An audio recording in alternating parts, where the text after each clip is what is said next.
నియోజకవర్గ తెలుగుదేశం జనసేన బీజేపీ కూటమి అభ్యర్థిగా ఈరోజు నామినేషన్ ఇవ్వడం జరిగింది. ముఖ్యంగా తెలుగుదేశం పార్టీ అభ్యర్థిగా పోటీ చేయడం, జనసేన కూటమి బీజేపీ కూటమి మద్దతుకి రావడం ఈరోజు ప్రజల్లో విశేషమైనటువంటి స్పందన లభిస్తూ ఉంది. రాష్ట్ర రాజకీయాల్లో ముఖ్యంగా విభజన అయినటువంటి ఆంధ్రప్రదేశ్లో గతంలో చంద్రబాబు నాయుడు గారి పరిపాలనలో ఈ రాష్ట్రంలో ఉన్నటువంటి ప్రజల ఆలోచన విధానం, వారందరూ కూడా రాష్ట్రం ఎటువంటి పరిస్థితుల్లో అభివృద్ధి చెందుతూ ఉంది, ఎటువంటి అభివృద్ధికి ఎటువంటి ప్రణాళికలు వేసుకోవాలన్న ఆలోచనలో ఉండేటువంటి పరిస్థితులు ఉండేవి.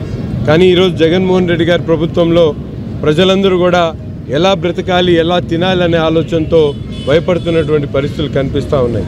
ఆ మార్పు కోసం ఈరోజు ప్రజలు తెలుగుదేశం పార్టీ కూటమికి అభివృద్ధి సంక్షేమానికి మారుపేరుగా నిలిచేటువంటి అవకాశాలు ఉన్నాయని చెప్పి ప్రజలు ప్రతి ఒక్కరూ కూడా స్పందనతో ముందుకొస్తూ ఉన్నారు.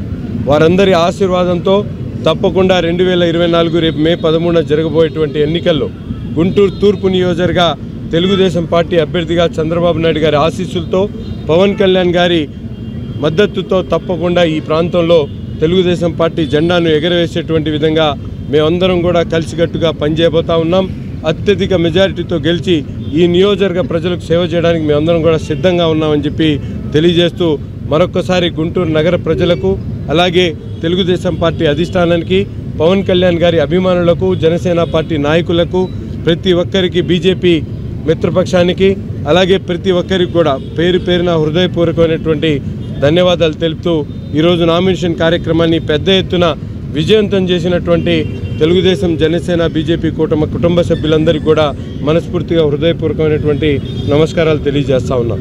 ఇంకో ముఖ్యమైనటువంటి విషయం, ఈరోజు మైనారిటీలకు బీజేపీని బూచీగా చూపించి కొన్ని పార్టీలు, ముఖ్యంగా అధికార పార్టీ బీజేపీని బూచీగా చూపించి ఓట్లు దండుకునేటువంటి కార్యక్రమానికి శ్రీకారం చుట్టినటువంటి పరిస్థితులు.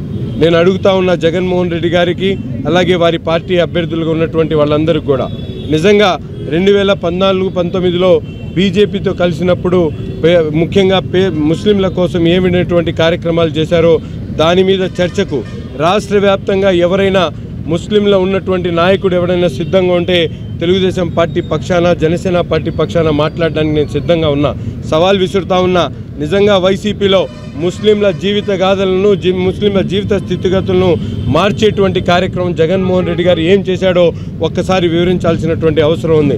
గతంలో షాదీ తోఫా కానీ, పెళ్లి కానుక కానీ, అలాగే రంజాన్ తోఫా కానీ, ముస్లిం మౌజన్ ఇమాంలకు ఇచ్చేటువంటి శాలరీస్ కానీ, అలాగే విదేశీ విద్య కానీ అనేక పథకాలను నీరుగార్చి ముస్లింలకు ద్రోహిగా ఉన్నటువంటి జగన్మోహన్ రెడ్డి గారు ఒక పక్కనైతే బీజేపీతో కలిసి ప్రయాణం చేసినప్పుడు కూడా అనేక సంక్షేమ కార్యక్రమాలు ముస్లింల కోసం, అలాగే హజ్ హౌస్ ఎప్పుడు నిర్మించినటువంటి విధంగా 19 కోట్లతో హజ్ హౌస్ నిర్మించేటువంటి కార్యక్రమం, ముస్లింల ఆడపిల్లల పెళ్లి కోసం షాదీ ముబారక్ కార్యక్రమాన్ని పెట్టి, ముస్లింల పిల్లలు చదువుకోవడానికి అంబేద్కర్ విదేశీ విద్య కార్యక్రమాన్ని పెట్టి, ముస్లింల జీవిత గతాలు మార్చడానికి మైనార్టీ ఫైనాన్స్ కార్పొరేషన్ ద్వారా రుణాలు ఇచ్చేటువంటి కార్యక్రమం కానీ, ఇటువంటి సంక్షేమ కార్యక్రమాలతో పాటు అభివృద్ధి కార్యక్రమాలు చేసి ఈ రాష్ట్రంలో ముస్లింలకు ఒక సముచిత స్థానం కల్పించాలనే ఆలోచనతో ముందుకు సాగుతున్నటువంటి తెలుగుదేశం పార్టీకే ప్రజలందరూ, ముఖ్యంగా ముస్లింలందరూ కూడా ఏకకంఠంగా ఓట్లు వేయాలని చెప్పి మనస్ఫూర్తిగా కోరుకుంటూ, ఎటువంటి ఇబ్బంది వచ్చినా ముస్లిం సమాజానికి కంటికి రెప్పలా కాపాడుకోవడానికి నా ప్రాణాలు సైతం